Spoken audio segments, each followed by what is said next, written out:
আসসালামু আলাইকুম, কেমন আছেন সবাই? আজকে আমি চটজলদি খুব অল্প সময়ে গরুর তেহারি রান্না করব। গরুর মাংস দিয়ে তেহারি রান্না করব। এই জন্যে আমি তেল গরম দিয়ে দিচ্ছি। আমি আজকে মাংসটি কষাবো প্রেসার কুকারে। এই জন্য খুব কম সময়ে রান্নাটি হয়ে যাবে, তো দেখতে থাকুন।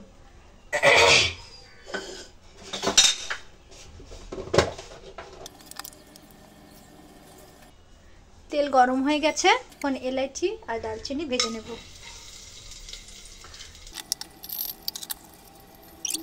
দিয়ে দিলাম পেঁয়াজ আর কাঁচা ঝাল।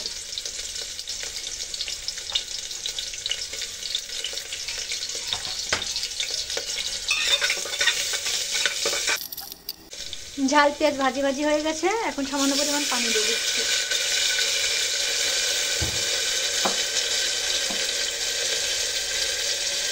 এখন দিয়ে দিচ্ছি বাটা মশলা, আদা রসুন আর পেঁয়াজ বাটা।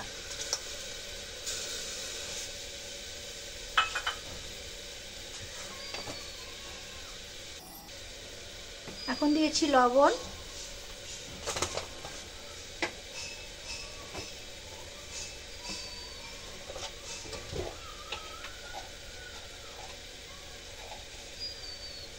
সামান্য পরিমাণ হলুদ,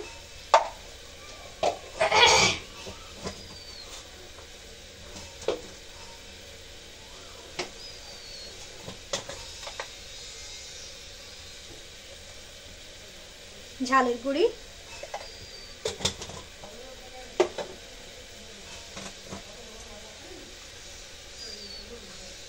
জিরা আর ধনিয়ার গুঁড়ি।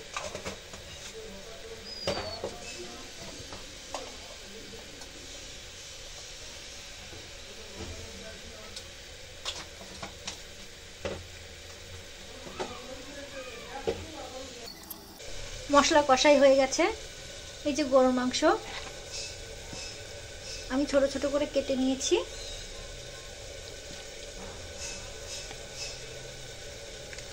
এখন এই গরুর মাংসগুলো মশলায় দিয়ে দেব।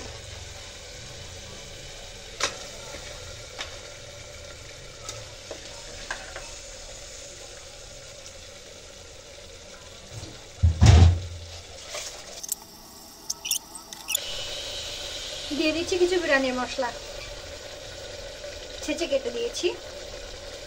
জয়ফল, জয়ত্রী, পোস্তদানা, শাহি জিরা, কাবাব চিনি, ফুল সব কিছু আছে, কিছুটা দিয়ে দিলাম। দিয়ে এখন নেড়ে চেড়ে ঢেকে দেবো।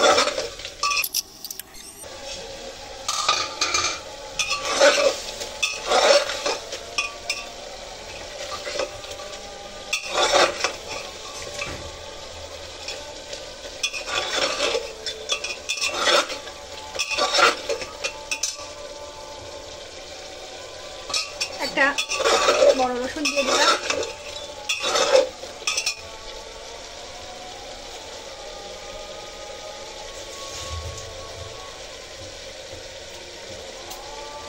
একটা তেজপাতা দিয়ে দিচ্ছি।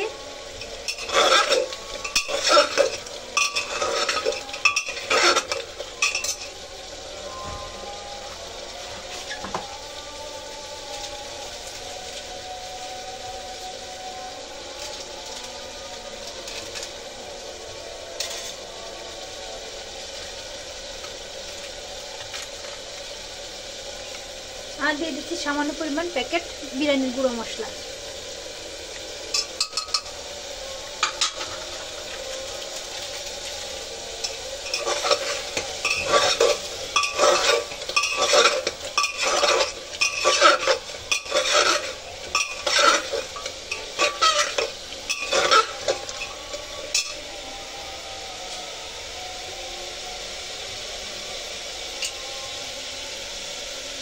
মাংস কষাই হয়ে গিয়েছে, এখন দিয়ে দিলাম ঝোলের পানি।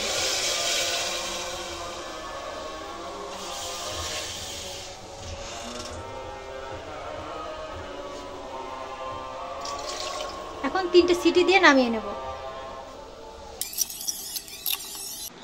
ভাতের জন্য পোলাও চাল ধুয়ে নিয়েছি। পোলাও চাল আর এক মুঠের থেকে কম, মানে কয়েক পিস মুগ ডাল দিয়েছি, আমার এমন খেতে ভালো লাগে তাই। এখন দিয়ে দিচ্ছি সামান্য পরিমাণ তেল,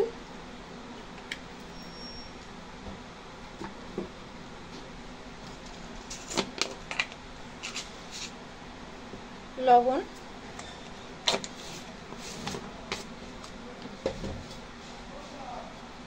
কাঁচা ঝাল, আদা কুচি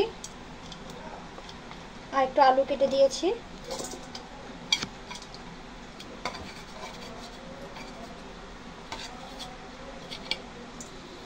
এখন এই সবগুলো হাতে মেখে নেব। হাতে মেখে মাংসের যে ঝোলটা, ওই ঝোলটা এর সঙ্গে দিয়ে, এটা কোনো পানি দিব না, মাংসের ঝোল দিয়ে চাউলটা আমি তুলে দেব।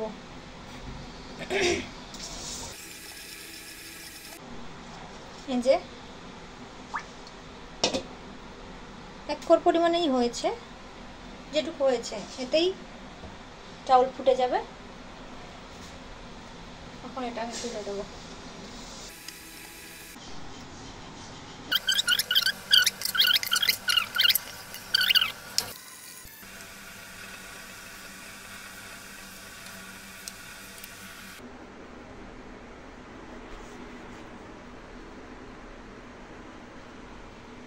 দেখুন তৈরি হয়ে গেছে সুস্বাদু মজাদার গরুর মাংসের তেহারি।